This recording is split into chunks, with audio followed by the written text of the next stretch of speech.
Blue Blood Sports TV. I'm here with Eddie Hearn. What's going on, Eddie? It's always a pleasure to be speaking to Blue Blood. He ready? I'm ready. I'm born ready, baby. All right, Eddie. Let me start this off by saying, do you think that is up to this point that the DAZN has been a disappointment or has failed to live up to the hype? And before you answer the question, I'm saying that due to the fact that you guys haven't signed a marquee name, big name boxer to this point. No, I'm very pleased with the start. I mean, we've got the biggest star in the sport signed to DAZN in Anthony Joshua. And we've got a great card on October 6th. We've got one of the best fights in the middleweight division being announced tomorrow, and a huge card in Boston. So we just signed Tevin Farmer, another world champion. We've got 5 world champions signed now from America. I'm pleased. We do need that marquee name. There's absolutely no question in that.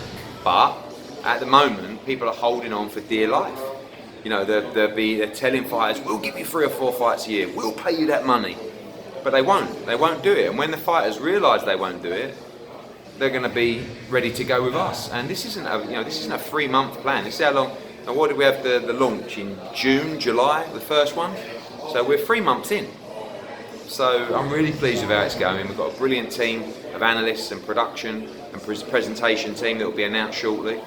This is a must-have for fight fans, and we're only just getting started. You know, this is an 8-year plan, and you know, like I said, a lot of people are trying to match, trying to stay in the game, but they better have very, very deep pockets, because we've got very deep pockets, and we don't lie to fighters. We tell you exactly when you're fighting, who you're fighting, how much you're getting, and like I said, fighters will find out in time that maybe what they're being offering doesn't actually exist.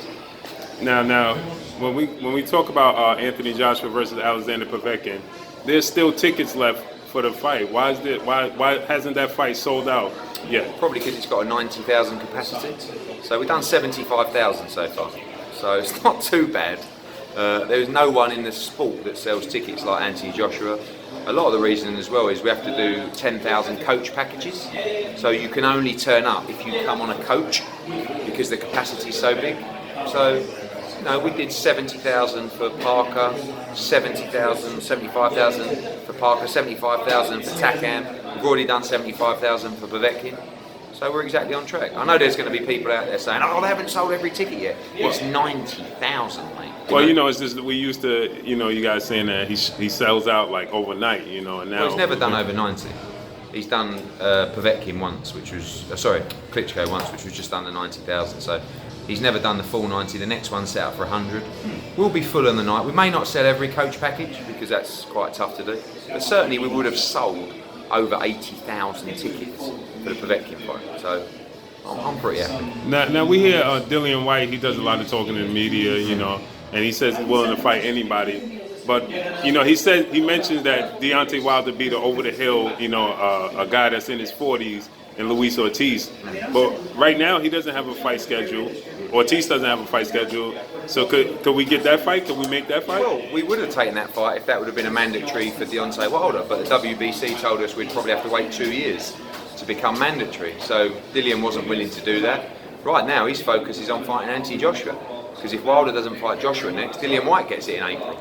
So at the moment he's sitting pretty. He may fight Chisora in the meantime. But I feel like Dillian Whyte's really done his bit. I think he's fought a lot of the top guys. He's been #1 with the WBC for a long time. I don't feel like he's been given his break, actually. And I think he's due a world title shot. Now, what do you make of the Tyson Fury Deontay Wilder fight? You know, it's great. I think it's great for the heavyweight division. I think it's great for Deontay. Perfect timing for Deontay Wilder. Terrible timing for Tyson Fury. I don't know if you watched him the other night. Look, I mean, I can't remember the last time Tyson was in an entertaining fight, even though he's one of the most entertaining characters in the sport. But it's just a terrible time for Tyson Fury to be fighting Wilder, because he's not in his flow, you know? And when Fury's in his flow, like he was against Klitschko, he is horribly awkward and he can be hard to beat. So he must be getting $20 million up front, or I don't know, it must be a huge offer, because he's not ready. He knows he's not ready. Right. And that's why I have my doubts whether the fight will happen. So you believe that? But Tyson Fury, his lowest weight in his career has been 245. He came in 258. Weight's not. You can lose weight, you can diet, but there's nothing like being on your flow. When you fight like he does, you have to be on it. You know, you can't lack a bit of confidence against Deontay Wilder. You can't sort of do this and actually take shots rather than avoid them against Wilder. So I think this is a perfect fight for Wilder, I really do. Now, do you think that part of the reason that Anthony Joshua is having a hard time sell, well, I don't want to say hard time sell because you say he sold 75,000, Yeah. that's still a lot, but you think that Deontay Wilder, Tyson Fury is, overshadowing Alexander No, Povetkin because Joshua? we've been on sale many weeks before that fight. I think that people want to see Joshua Wilder. Maybe some will wait and see if that happens in April. But again, 75,000 tickets sold. There's not another fighter in the sport that sells like Anthony Joshua. So, but definitely the fans want to see the Wilder fight. I can't say to you, they'd rather the Povetkin fight than the Wilder fight. Of course they'd rather the Wilder fight. But this is a long journey for Anthony Joshua. He's probably got another 8 years in the sport. So he's going to beat all comers. Now, I remember you said that Anthony Joshua fighting Povetkin is going to raise Joshua's status. You said, who will Deontay Wilder fight to raise his status in the sport? Do you think that the Tyson Fury raises his status? Yeah, I do. Yeah, it certainly raises his value. That's what I meant to say. Yeah, but again, I don't know whether the fight will happen. I have my doubts, No, it's not a case of will it get signed, it's will they both get in the ring. So, but yeah, I think it's smart business from Deontay Wilder. I'm shocked if Fury does it because, listen, I'll take my hat off to him, but he could get himself ready for those big fights next year, but he obviously has a huge offer that he can't turn down. Now, do you think if Deontay Wilder is to beat Tyson Fury, because we know that Tyson Fury is the lineal champion, right? So if Deontay Wilder beats Tyson Fury, would that put Deontay Wilder in the A side, especially if they do very well? Well, we'll have to see how many pay-per-view buys it does. I believe not in a million years. One guy will have one belt, one will have four. But it will certainly raise his stock going into the fight. Lineal champion, I wouldn't really worry too much. That's a very small world you live in. If you think that a lineal champion means a lot in the grand scheme of the global, scale of things. People don't. You could walk down the street and ask someone, do you know the lineal champion is in boxing? They wouldn't have a fucking clue. It's about 50 people online know who that is, do you know what I mean? So, but it's a great fight, and I hope it happens. He's got to fight someone. Right. This is the perfect fight for Wilder to raise, and actually the 50 million that apparently Frank Warren put together with Shelley Finkel, which means they probably never wanted the fight to happen anyway, will probably look like peanuts when this fight happens next year, if he gets in the ring with it. So would you remove the 15 million flat and give Deontay Wilder a 50-50 split? No. I may take off the 15 million if the Wilder fight happens with Fury and he wins.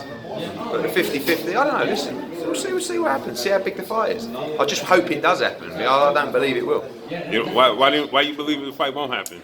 A lot of people would think that you're hoping it don't happen. Mate, this is the mad thing about people who must really lack a brain cell, who think I wouldn't want that fight to happen. That makes the Joshua Wilder fight 5 times bigger or 3 or 4 times bigger if that fight happens on Showtime pay-per-view and if it does numbers.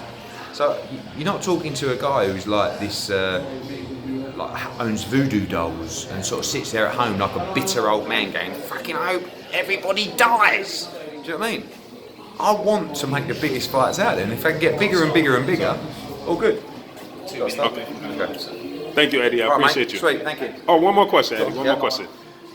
We saw that you were calling Shelley Finkel, Shelley Winkle, Shirley Winkle, and Deontay Wilder, the guy from Alabama. Yeah, I don't know what's the problem with the guy from Alabama. Like, if you're from Boston, I'd say the guy from Boston. You know what I mean? But we had people are going back and forth with you on Instagram, and you started blocking them on Twitter and Instagram. Why would you do such a thing? Probably because I don't want to spend my life listening to people who ain't got a clue. Is that a good enough answer for you? That's all I got. Thank you, Eddie.